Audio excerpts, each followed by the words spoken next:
Assalamu alaikum. Inshallah, we'll continue our discussion in Surah Abasa and we reach verse number 16. Bismillahirrahmanirrahim. Wassalatu wassalamu ala Sayyidina Muhammad wa ala alihi wa ashabihi ajma'in. After we have seen the discussion on the event, if you like, behind the surah, and we had really very detailed discussion, trying really to understand what exactly happened and how the narrative of Quran, or the Quranic narrative, addressed really the whole issue, and what was really the main objective behind, this narrative. After that, we will see the surah. There are like 3 sections, if you like. We can divide the rest of the surah into 3 sections, and each one will try to see how it is really connected with the event itself and the discussion of the first part. And each one, if you like, it can be seen really an image to help us understand further really the main theme, if you like, of the surah. So, since we have seen the Quran talking about the staghna, or the self-sufficiency, that we have been saying this is really the fake feeling of being totally independent. You don't really need others, okay? You can do everything on your own. All these, again, we have been calling them fake feelings. Why we are saying that? Okay, why it is today we will see from the first image that it is really truly fake, because Quran immediately says, قُتِلَ الْإِنسَانُ مَا أَكْفَرَ. Istighna, eventually, it will really, when you have this feeling that you don't need the other is not really important in your life. Even if they do something, you don't even appreciate, you don't even thank them, okay? So, what is the opposite of thanking? Shakara. What is the opposite of shakara? Kafara. You see, among the earliest really meanings of kafara is like someone who basically denies even the value of others. Okay, nothing is important except himself or herself. Okay, the emphasis on me, on I. Okay, on this prison, if you like, of the I. So, kufr. Okay, Quran is saying, and kufr really is really like a disease where the human being reach a stage when it's like a dead end. You are traveling through your journey, okay, and then you hit a wall, a dead end, okay. And Quran is using the same thing, as if Quran is saying, the human being in that state of self-sufficiency, in that state of denying others, even their appreciation, to thank them, let alone to thank in the first place Allah subhanahu wa ta'ala, who has provided you with all these things. So if you go through that pathway, you will be in a dead end. Qutila. You are dead. Allah subhanahu wa ta'ala is not wishing for any one of us to die or to like, I mean, Allah subhanahu wa ta'ala and Quran is this above that. It's not really making it like it's like more of be vigilant. If you go through that route, if you go on that pathway, you are going nowhere. You are really behaving like a dead person. You are dead. You need to be revived. Okay? And Quran is saying, Ma akfara. When you are saying, I am wondering, how come that human being take that route of kufr, of denying, of rejection, of covering up? Because also among the meanings of kavara, to cover up. Originally, the person who does the farming, okay, what they do basically, they stir the earth, put the seeds, and cover them up. Cover them, okay? So the kufr in that sense is really covering up. So people will not really see the truth, and they don't want to see it for themselves. So they are really denying the presence of something that is there, but they are really covering it. Okay? So the Quran is putting it in this exclamation, Ma akfar, قتل الإنسان ما أكفر. When the human being goes in that route of self-sufficiency, of denying others their value, when they go in that route of rejection, to that extreme, to that disease, okay? And how come Quran is saying that? من أي شيء خلق. You forgot about how you were basically created? From what you came. What thing you came from, okay? Look at, and Quran here is asking the question, okay? But it is very difficult at that level for the human being to give the answer. Because at that time, nobody knew about embryology and how the human being really starts, and the stages that goes through inside the womb of the mother, and so on and so forth. Okay, but it is very important to recognize the power of the question. When we are really talking with each other, or we are having a discussion, and I ask a question, okay, what am I really trying to do? Make you understand sometimes. Exactly, and to make you part of that discussion, okay? So I will be sure that you are listening. But I learned something new recently, that also the person who is asking, he is also telling others that I am also listening. Because many times, especially when we take a position like that, I am giving a lecture or I am giving a talk, I am in charge. And I don't want to listen to anybody. I am giving you the information. You see what I mean? So no, it's not only making sure that the audience is listening to you, but also you are assuring them that you are also listening to them, because you ask and you listen to their answer. And their answer may be better than yours.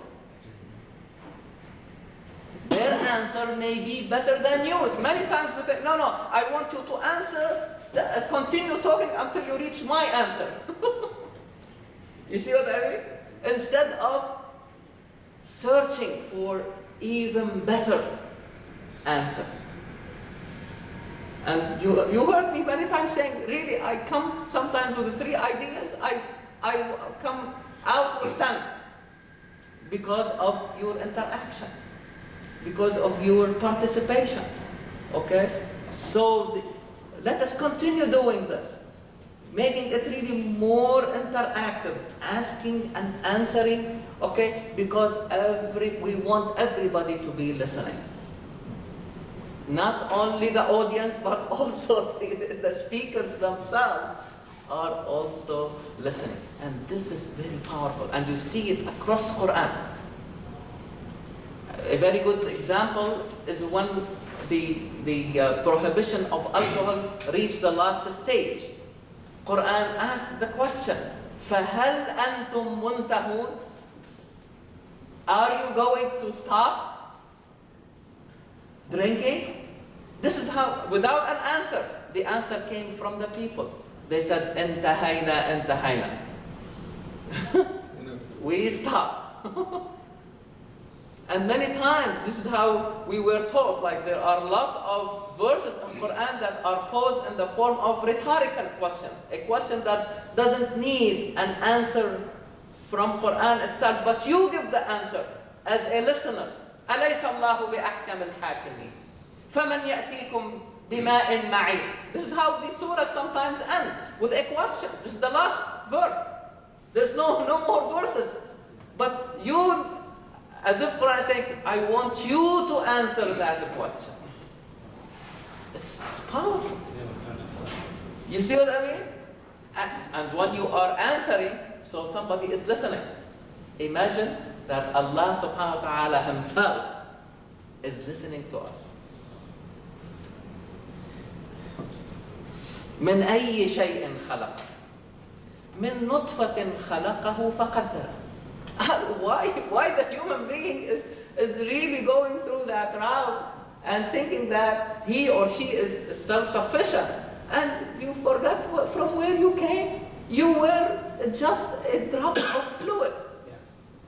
ماء مهين. Nothing. But from that, you became the human being you know. فَقَدَّرَ. Everything is by measure. And given the potential to reach its measured level. Because as a human beings, we know at the beginning we are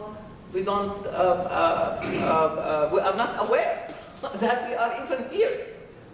Okay? And then we became like, we start talking, and now we start really differentiating between right and wrong. We are able to use our cognitive capabilities and faculties. So, you see taqdeer? Every aspect of the human being will manifest itself at the appropriate time in a measured way. And this is part of a universal phenomena. إِنَّا كُلَّ شَيْءٍ خَلَقْنَاهُ بِقَدَرٍ. Everything, okay, is really have been created in a measured way. Not only that, but also the revelation came to us at a measured time, at the appropriate time.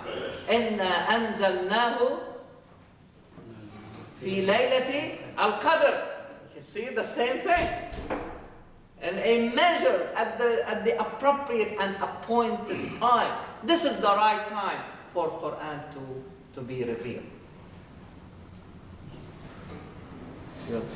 No, I'm listening. It's amazing. Yeah? I'm just trying to absorb what you are saying. ثُمَّ السَّبِيلَ يَسَّرَ. Now we are able like to walk around and to take care of our own affairs. Everything has been facilitated to us. And the human being thinks that he has done this for himself. You see what I mean? He doesn't go back. As we always say, we forget history. Okay? And the first history we forget is our own history, our own personal, our subjective history. Okay? ثُمَّ أَمَاتَهُ فَأَقْبَرَهُ. You see the stages that we go through? And then we reach our appointed time. Okay, ajal. Okay, our appointed time. And the human being will depart this life. And he will go down into the tomb. أقبر will be buried. ثم أماته فأقبر. ثم إذا شاء أنشر. And Allah subhanahu wa ta'ala has the capacity to bring him out, to resurrect him after. Oh my God. So the human being is not, has the capacity to be revived. You remember before in the previous surahs, we were talking إنه على رجعه لقادر. It's not only that we will be coming back after death, but also in our own life, when we go into a stage of being dead, at the social level, at the economic level, at the psychological level, okay? No, don't give up. Don't become hopeless. But there should be always hope that Allah subhanahu wa ta'ala has the capacity to bring us out from this state of death. Again, in a figurative way. That one is easy to comprehend. Okay. But what is sometimes difficult to appreciate, that when we see things, when we feel that we are like al-a'ma, that we are in this total darkness, we have the hope that there is light at the end of the tunnel, as we always say. And this is the light of the revelation that has this capacity to bring us out from these really diseases. However, it is the disease of self-sufficiency, the disease of kufr, okay, and denying and denial and rejection, okay. So at this level, at least we can see that this section is really giving us really an image of that love, that state of feeling self-sufficiency. Is it really a true thing, or really a fake thing that the human being has to recognize and to see? And I will ask Brother Naji to elaborate really more on that image. Yeah, thank you very much, Brother Walid. Bismillah ar-Rahman ar-Rahim. Wassalatu wassalamu ala Sayyidina Muhammad wa alihi wa sallam tasliman kathira. The Quran there is different layer in any surah, so it's up to us to which level really we can dig or we can reach. But the Quran is generous, it's called generous, so we need to have that ability and to know how to ask. But when we know how to ask, we will get what we want. Here is this surah is very, very interesting, and we can also see how the Quran approaching the ummah at first, when Rasul start building the ummah, how they see things or how things are seen at that time. So we saw at the beginning, عبس وتولى أن جاءه الأعمى وما يدريك لعله يزكى. They give us an image. So we are, we have a person who carrying the message, new message. You have another person, staghna, that have that feeling of self-sufficient. He does not need anything. He has everything. He does not even need help.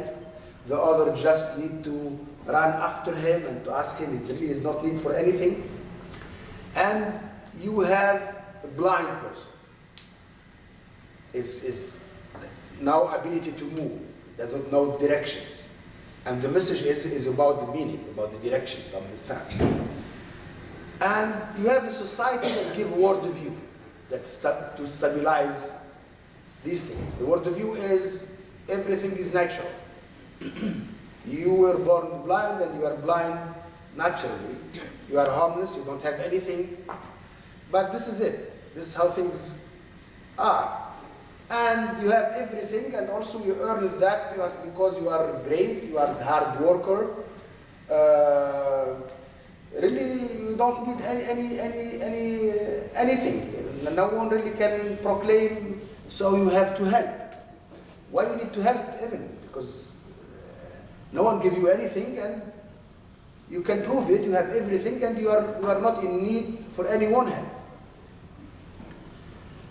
And the behavior or that person who has that message is still or see things with that worldview. So you are trying to work very hard to give that person who feels he's self-sufficient the new message.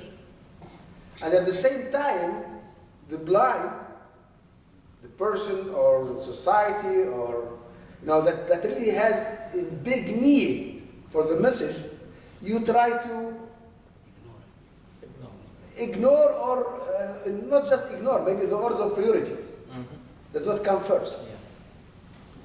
The Quran here just to check, it means here there is no way to change a situation if you embed its worldview. You are a prisoner of that worldview. So changing what? Why even that situation needs your message? If you are behaving or having the same strategy that reflect through your behavior the same worldview. So unless you change that worldview, that will change your behavior, and you need also to work on your new behavior to reflect the new worldview, nothing will change. And this is very, very hard situation the Muslim Ummah are facing, and anyone who want to change toward the better will face. Any human being, any society. It's really in general. But it's very dangerous, especially at the prophecy, at its level of, the seed of the prophecy. After that, there's no other prophets. It's very dangerous if you don't have the right strategy to implement it. So you give the torch, if you like, for the humanity to continue their journey and their trip moving toward Allah subhanahu wa ta'ala. So the Quran use what we, that always use kalla, and the kalla that no, is not the right way. It's not. Let me explain to you, if you like, how to resolve that. We saw that kalla innaha tadhkira. There is admonition. There is remembrance. فَمَنْ شَاءَ ذَكَرَهُ. We need to mind it. And the reference now is no longer the society. إن كلا إنها تذكرة فمن شاء ذكره. And we saw في صحف مطهرة مرفوعة في صحف مطهرة مرفوعة مكرمة بأيدي سفرة كرام بررة. So describe the new reference. Describe as-suhuf. Describe Al-Quran, if you like. There is a reference from where we can get what we need as meaning, as direction, as worldview that can help us to move, that can help us to give our action the right direction. They give them their meaning, that can help us to make life to flourish. So it's not the society we are trying to change, but the reference that does not belong to us.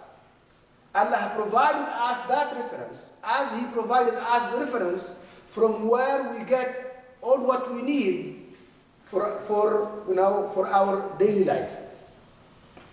So, and in this worldview, in this reference, now trying to give us totally a new way to see things. قُتِلَ الْإِنسَانُ مَا أَكْفَرَهُ. It's al-kufr here is the main issue. And qutila, why? Because there's a dilemma here. There's a big issue even for the materialism today. Human being, as we said before, is on the top of all the existence, if you like, in this universe. If you take even the structure itself of human being, if you embrace the, if you like, the materialistic point of view, that because of how the structure of the matter is organized, this is what makes the difference. So the highest one is the human being.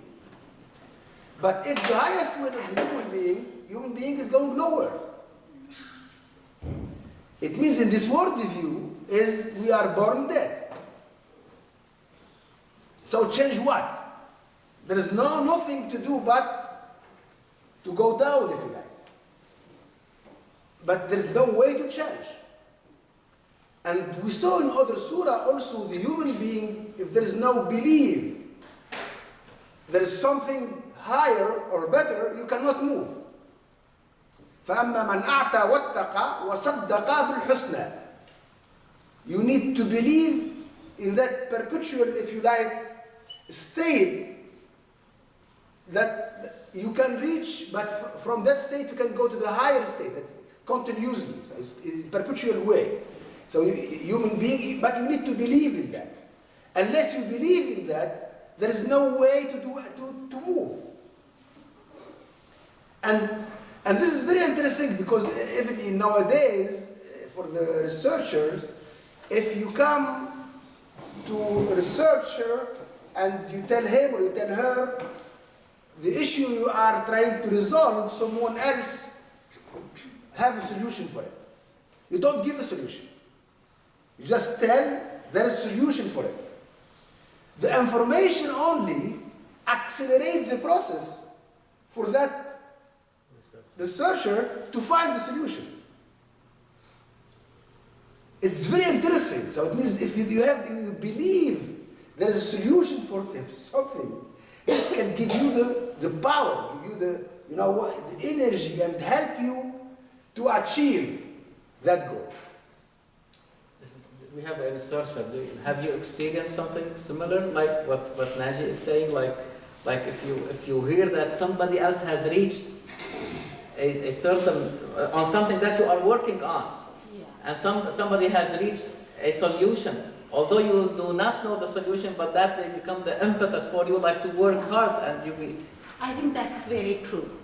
And that's true, and you try to find a better solution in other ways. Yeah, but let's talk about what we call today proliferation of mass destruction. What does it mean, proliferation? It means the people, you don't give them a solution, but they know there's a solution.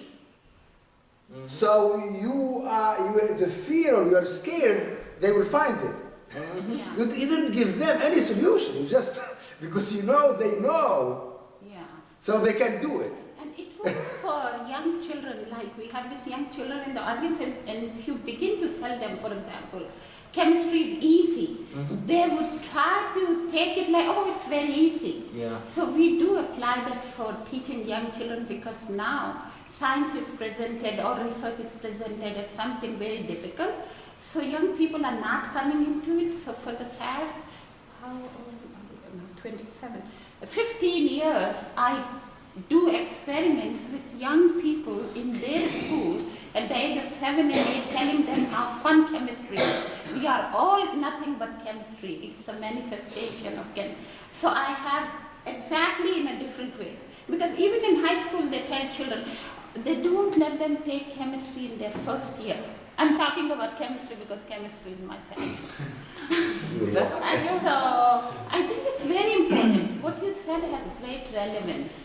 And then we have to... The same thing really like when it comes to languages. Right. How many times we have heard Arabic is a difficult... There is nothing called a difficult language. Right. Chinese is not difficult. Yeah. Japanese is not difficult. But if you don't have exposure, you cannot learn it. You see what I mean? The same thing applies to any language. But this statement of a certain language is difficult. Has become a hindrance. For people not really to learn such a language. But if you tell them that language needs just exposure and repetition, Absolutely. and reading and writing and all these things, then you will learn it. I think we have to begin with that mindset.